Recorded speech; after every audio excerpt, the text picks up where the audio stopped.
Audiência amiga do Pensar Piauí, muito bom dia. Estamos de volta e hoje de uma forma especial, tratando de nossos temas economia e segurança pública, hoje de forma conjunta, de forma unificada. Estou aqui com o economista Sebastião Carlos, a quem eu dou meu bom dia. Bom dia, Oscar. É um prazer novamente estar contribuindo com o Pensar. E estou também aqui com o professor Arnaldo Eugênio, que nos acompanha no tema da segurança pública. Bom dia, professor. Bom dia, Oscar. Obrigado mais uma vez pelo convite. Bom, o que a gente vive no Brasil nos dias de hoje tem um entrelaçamento com esses temas a que eu me referi agora, segurança pública e economia. Recentemente, o país viu acontecer uma chacina no Rio de Janeiro, onde mais de 100 pessoas foram assassinadas. Uma chacina que foi explicada pelo governo carioca como uma ação de combate ao Comando Vermelho. Antes, o Brasil tinha presenciado também a Operação Carbono Oculto, a maior operação contra o crime organizado da história do país. O objetivo dessa ação foi desmantelar um esquema de fraudes e de lavagem de dinheiro no setor de combustíveis, principalmente em São Paulo, mas em vários outros estados da federação também. E ontem a Polícia Federal prendeu o banqueiro Daniel Vorcaro por fraude no sistema financeiro e também possível ligação com o crime organizado. Ele que era o diretor-presidente, o dono do Banco Master. O governo federal adota a política de rastrear os dinheiros graúdos do país e ver se esses procedimentos de operação desse dinheiro graúdo estão corretos ou não. A oposição ao governo federal quer uma polícia estadual mais letal e defendem o combate a partir do contrabandista miúdo que fica nas favelas do país. E ontem os deputados federais aprovaram o PL antifacção do governo federal, mas um PL totalmente modificado pelo relator do projeto de lei, o deputado Guilherme Derrite. Bom, então quero ver com meus convidados aqui. Economia e segurança estão mesmo entrelaçadas? Vamos começar com o professor Arnaldo Eugênio. Eu acredito que sim, porque assim, se a gente vive numa sociedade onde há as dinâmicas, né, de todos os fatores que se desencadeiam dentro da sociedade, eles têm sempre umas relações, seja política, econômica, né, seja cultural, seja religiosa, seja ideológica, e em alguns momentos eles vão se aproximar. E nesse caso aqui, eu entendo que, diretamente do ponto de vista econômico, o principal prejudicado nesse projeto, antifacção, é a Polícia Federal. Ela vai ser descapitalizada, ela vai ter a redução da sua autonomia e, obviamente, a médio prazo, ela vai ser, de certa forma, anulada, neutralizada politicamente. Então, veja, essa ação não é à toa. Esse é um dos fatores. O professor já está entrando num dos temas que a gente pode abordar aqui. Eu queria, ainda de uma forma mais genérica, Sebastião, que você me abordasse um pouco esse que eu estou chamando de entrelaçamento entre economia e segurança pública. Tem, né? E não é uma relação aparente, ela é uma relação de fato, certo? Um dos fatores que explicam a perda de capacidade de investimento do Estado brasileiro, e aí a gente considera a União, os Estados Federados e os municípios, é o aumento do gasto corrente no exercício do orçamento. Tá? Então, ao longo das 3 últimas décadas, se aumentou muito o gasto corrente e comprometeu a capacidade de investimento do Estado. Quando a economia fala em gasto corrente, traduzindo, qual é esse gasto? O gasto corrente, ele insere, né, está incluído o funcionamento da máquina pública como um todo, mas, sobretudo, e aí é onde eu gostaria de pontuar, o financiamento das políticas sociais, e entre elas a política de segurança pública. E a constatação que a gente tem é que quanto mais se gasta em segurança pública, menos resultado você tem na ponta, né? Então, é uma constatação fatídica, né, dessa relação entre economia e segurança pública, mas que também suscita um alerta fundamental, né? O caminho tomado pelo Estado brasileiro, esse é o grande questionamento, o caminho tomado pelo Estado brasileiro para resolver o problema da segurança pública vem sendo eficiente e justifica esse gasto, essa evolução no gasto público com segurança pública? Compare, por exemplo, um policial na década de 80 com um policial hoje, sob o ponto de vista de indumentárias, por exemplo, de fardamento, a estrutura, por exemplo, de viaturas. Então você percebe que há uma inversão de capital muito grande hoje para fazer funcionar o sistema de segurança pública completamente diferente do que era 20, 30 anos atrás, e os problemas permanecem os mesmos. Na verdade, até se agravaram. Então, há de se questionar, né, qual é o caminho que o Estado brasileiro está encontrando para poder resolver essa questão do ponto de vista de financiamento, mesmo porque na ponta você não vê resultados. E aí, em busca dessa resposta, vem a pauta do projeto antifacção, né? Que, a meu ver, não vai ser mais uma política ineficaz em relação a essa questão da segurança pública. Porque, Caio, é o seguinte, existe um mercado, economicamente falando, né? Existe um mercado. Existe um mercado da droga, existe um mercado da arma, certo? E todo mercado ele é definido a partir de dois sujeitos fundamentais: quem compra e quem oferta. E aí a grande pergunta é, entre esses dois, quem é o mais importante dentro do processo? Isso falando de todo e qualquer mercado. Quem é mais importante é quem demanda. Você pode passar num semáforo em Teresina 12 horas com calor de 40 graus. Você vai ver uma pessoa vendendo uma garrafa de água mineral. Ele está ali porque ele sabe que alguém vai passar ali e vai comprar a água dele. Portanto, é a demanda, é o consumo que determina a dinâmica de todo e qualquer mercado. E no mercado de droga e no mercado de armas não é diferente. O foco do governo deve ser consumo. Isso eu não sei até que ponto de vista a gente, com a especialidade que o Arnaldo tem, a gente vai comungar nesse pensamento. Eu estou dando uma visão enquanto economista. Claro. Né? Enquanto economista. Você focar no consumo, sob o ponto de vista da prevenção, sob o ponto de vista sob o ponto de vista do tratamento, que aí é uma interface que a educação e a saúde têm com a segurança pública. Portanto, na maioria das vezes, o problema da segurança pública não está na segurança pública.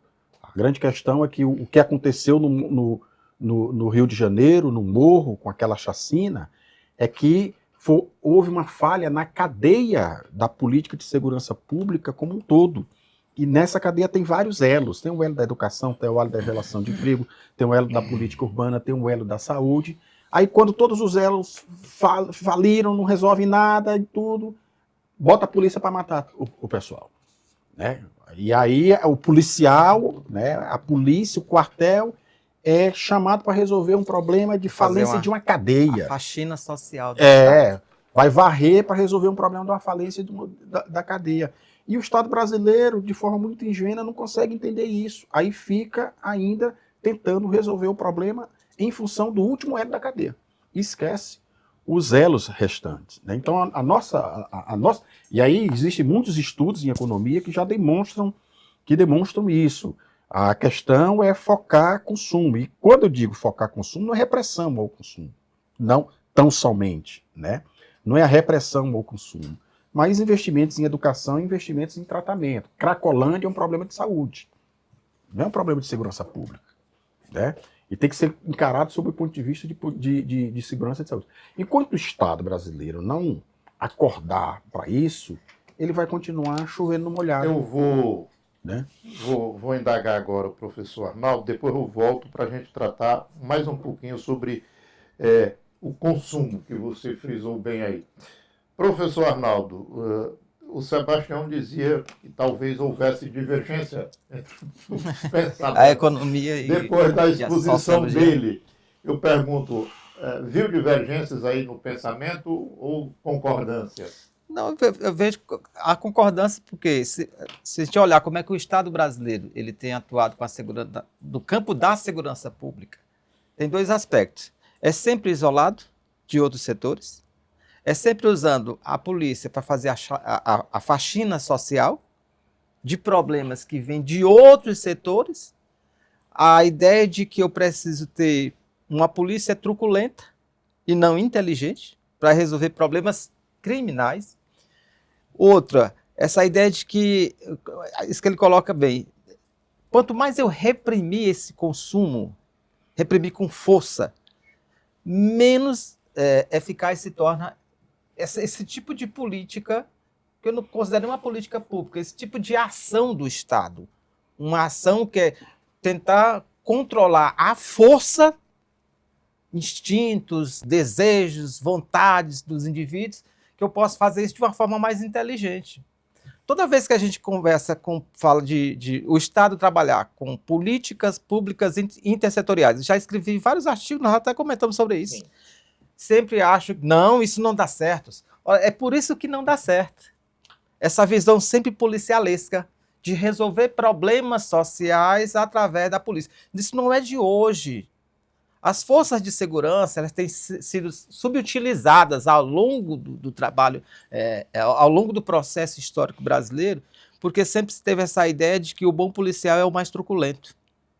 Sebastião, nós tínhamos uma espécie de crime no Brasil nos anos 60, 70, não sei se eu poderia esticar isso até os anos 80. Hoje, a característica dos crimes são completamente diferentes, porque os criminosos se organizaram para cometer os crimes e, mais do que organização para cometer os crimes, eles se organizaram financeiramente, economicamente. Eu queria que você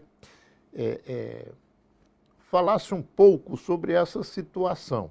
E aí eu já vou também fazer uma indagação, que é aquela que eu me referi na abertura do programa de hoje. O governo federal, ele tem colocado a polícia para buscar grandes quantias de dinheiro e ver se elas estão sendo manipuladas de forma correta ou se tem ligação com o crime. E se tem, ele está agindo. E aí eu quero lembrar a outra fala sua sobre consumo e indagar. Essa ação do governo está correta ou não? Então, eu queria que você me falasse um pouco dessa invasão da economia pelos criminosos e dessa ação do governo de buscar as grandes somas de recursos e investigar eles. Ascar, na verdade, isso é reflexo de uma evolução. Na verdade, o crime organizado no Brasil, ele está mais orgânico, ele evoluiu.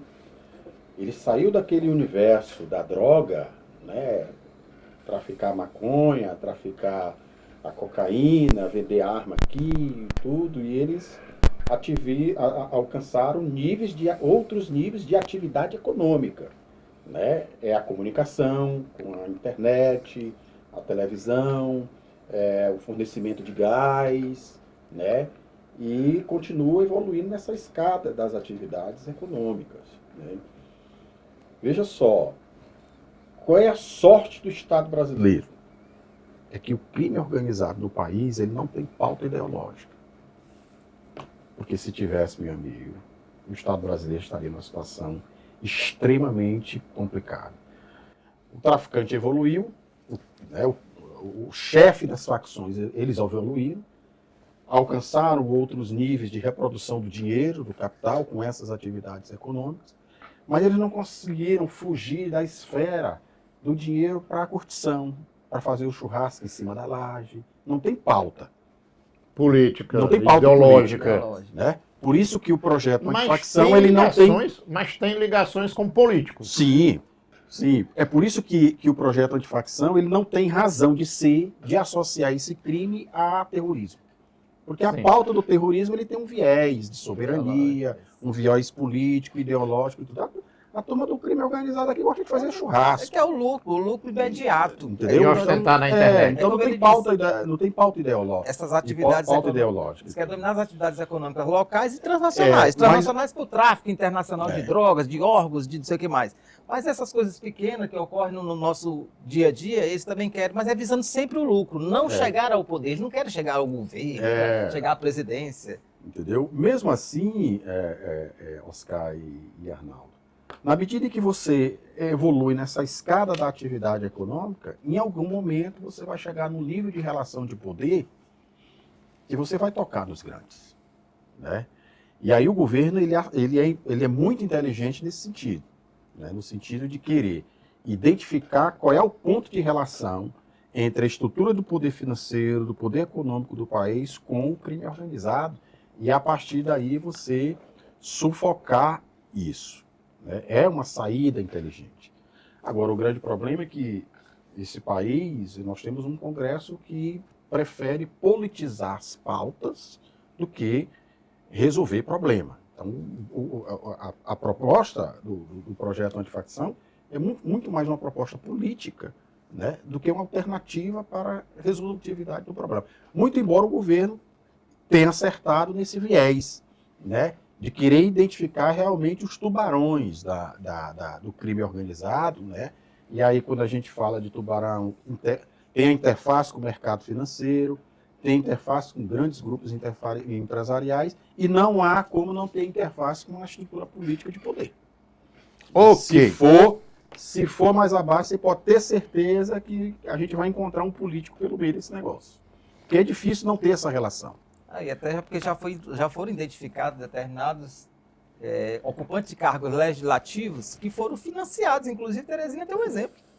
Né? Foram financiados. Então, chegou num nível que o crime organizado chegou no nível da esfera política. Entendeu? Então, para mim, essa é a constatação mais, assim, mais comprometedora. Entendeu? Porque revela um nível de organicidade que o crime tem hoje que ele não tinha antigamente. Você pensar, por exemplo, que uma facção vai financiar uma campanha política. Olha o ponto que a gente chegou. Né? Olha o ponto que a gente chegou. Bom, e aí, como a gente hoje vai fazer um programa um pouco mais curto, eu queria pegar esse último tema levantado pelo Sebastião. Não sei se ele vai ficar à vontade para comentar o assunto que eu vou trazer, mas ele fica tranquilo. Mas eu sei que o professor Arnaldo é mais arrojado nessa área. Falando em apuração de crime organizado e a chegada no mundo político, o que a imprensa local e nacional tem abordado muito de ontem para hoje, professor Arnaldo, são as ligações do banqueiro Daniel Vorcaro com o presidente do PP e senador piauiense Ciro Nogueira. É um assunto delicado, mas a imprensa tem falado. Como é que o senhor tem lido essas notícias do envolvimento do banqueiro que foi preso pela polícia por fraudes no sistema financeiro e as revelações que a imprensa tem feito de ações de Ciro Nogueira que beneficiariam o Banco Master, que foi praticamente liquidado com as ações da polícia de ontem e do Banco Central também? Bom, só para uma informação contextualizar historicamente. Desde 2022, o governo, através da Polícia Federal, da Receita Federal, vem rastreando as operações ilegais por instituições bancárias, principalmente privadas. E o Banco Mafra já estava já estava nessa lista há um bom tempo.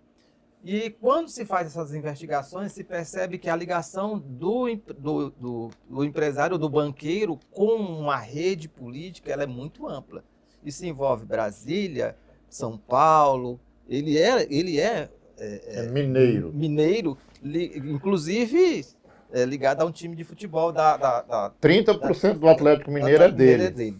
Então, assim, essa rede de lavagem de dinheiro, de relações promíscuas com os capitais públicos e privados, ela também respinga na política, porque esses políticos também se beneficiaram desse recurso, dessas transações ilegais, para financiar campanhas no país. E aquilo que até que o Sebastião estava falando, assim, em relação ao crime, a ponto que o crime chegou dessa relação promíscua com a política, ou seja, de financiar a campanha. Da mesma forma, essas figuras que estão aí que fazem, que eu chamo de uma outra face. A gente sempre tem, falando agora, eu queria até pontuar. Quando a gente fala de crime organizado no Brasil, a gente sempre tenta reduzir ele, empurrar para as periferias, para o tráfico, para essa violência do nosso cotidiano. Mas ela envolve atividades econômicas locais e transnacionais. Ela envolve relações de poder. Então, a política, a economia, elas estão andando junto nessas operações ilegais, porque eles financiam campanhas de políticos, que esses políticos no poder vão facilitar que esses empresários, esses banqueiros tenham facilidade de movimentação de recursos, ou seja, eles vão fazer o uso desse dinheiro para que o Estado seja um facilitador das suas operações ilegais. Então, assim, o senador aparece nessa, não só o senador Ciro, mas aqui a nível de Piauí, é a principal figura ligada ao crime organizado. Pelo menos o que está se mostrando dado, não sei o que estou dizendo, são as investigações. Eu estou trazendo o assunto Ciro Nogueira para cá, porque outros programas a gente já vinha abordando. Desde quando o Banco de Brasília se propôs a comprar parte do Master, que isso é pauta aqui no Pensar Piauí, e é pauta mostrando que o senador Ciro Nogueira intermedia a favor do Banco Master. A operação. E também a operação Carbono Oculto. E agora fica mais claro, com o passar do tempo, porque ele fez proposições para que o fundo garantidor dos investidores no Banco Master tivesse um lastro maior de pagamento em caso de falência da instituição financeira. Repito, por ligações com o governador do Distrito Federal, o senador jogou um peso para que o Banco de Brasília comprasse o Banco Master, enfim. E aí eu dizia, Sebastião, que o professor é mais arrojado, mas eu notei que na fala dele, ele foi lá e veio cá e deixou para citar o senador Ciro Nogueira lá no finalzinho da fala dele. Você se sente à vontade de fazer algum comentário sobre o que a imprensa vem mostrando das ligações do senador piauiense, presidente do Partido Progressista, com o Daniel Vorcaro, banqueiro preso e que faliu o Banco Master? Eu concordo com os comentários que o Arnaldo fez, sobretudo porque a cultura policialesca, ela quer reduzir crime organizado à periferia. Essa é a prática, né? A droga, as armas e tudo. E esquece de discutir crime organizado sobre uma outra esfera. A esfera das relações entre economia e política, né? Que eu acho que é a grande pauta, né, da semana nessa discussão. Há uma dificuldade, evidentemente, porque é um nível de discussão em que as relações de poder elas são mais intensas, né? É um senador da República envolvido numa problemática dessa, que não é um fato isolado, que você pontuou, né, de forma perfeita. Isso é um enredo que já vem tendo um percurso aí de alguns meses do envolvimento dele, inclusive com tráfico de influência direta. Né, nessa problemática do ações de bastidores e ações concretas como senador ao fazer proposições na legislatura do Senado. E aí o Congresso brasileiro, em vez de enfrentar isso, né, com coragem mesmo, né, fica tentando resolver a coisa pela periferia e punindo quem... Tudo bem, há uma interface disso com o crime nas periferias, com a favelização do país? há uma interface. Sim. Do problema, sim. Mas a gente não pode esquecer também de ir atrás dos grandes, de ir atrás dos tubarões, porque o prejuízo deles, né, o prejuízo que eles causam para o país é muito maior, mas infinitamente muito maior do que um problema entre facções numa periferia de uma cidade. Uma disputa urbana, de território né? Uma numa disputa favela. de território. E aqui no Pensar Piauí nós vamos ficar acompanhando todo dia, toda semana, sempre as questões de segurança, as questões de economia, o entrelaçamento dessas questões, sempre com muita atenção aqui.